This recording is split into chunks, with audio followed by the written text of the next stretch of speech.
بسم اللہ الرحمن الرحیم۔ السلام علیکم ناظرین۔ اگر اولاد سے گناہ ہو جائے تو قطع تعلق نہیں، اصلاح کی فکر چاہیے۔ برادران یوسف علیہ السلام سے جو خطا اس سے پہلے سرزد ہوئی وہ بہت سے کبیرہ اور شدید گناہوں پر مشتمل تھی۔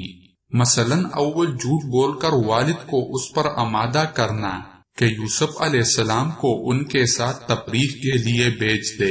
دوسرے والد سے عہد کر کے اس کی خلاف ورزی، تیسرے چھوٹے معصوم بھائی سے بے رحمی اور شدت کا برتاؤ،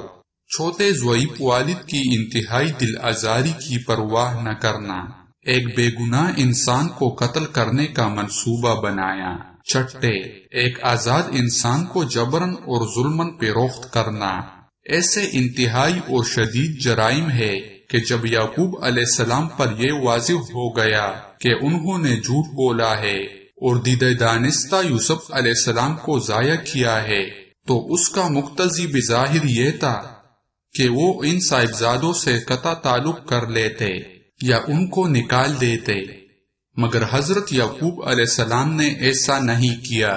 بلکہ وہ بدستور والد کی خدمت میں رہے، یہاں تک کہ انہیں مصر سے غلہ لانے کے لیے بھیجا،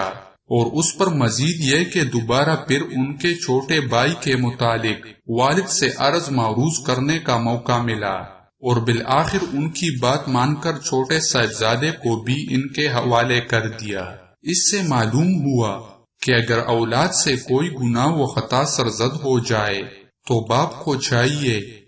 کہ تربیت کر کے ان کی اصلاح کی فکر کرے، اور جب تک اصلاح کی امید ہو قطع تعلق نہ کرے،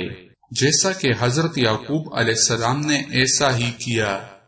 اور بالآخر وہ سب اپنی خطاؤں پر نادم اور گناہوں سے تائب ہوئے۔ ہاں اگر اصلاح سے مایوسی ہو جائے اور ان کے ساتھ تعلق قائم رکھنے میں دوسروں کے دین کا ضرر محسوس ہو تو پھر قطع تعلق کر لینا اچھا ہے۔ ناظرین، آخر میں آپ سے گزارش ہے، مزید اچھی ویڈیوز دیکھنے کے لیے ہمارے چینل کو سبسکرائب کریں۔ جزاک اللہ۔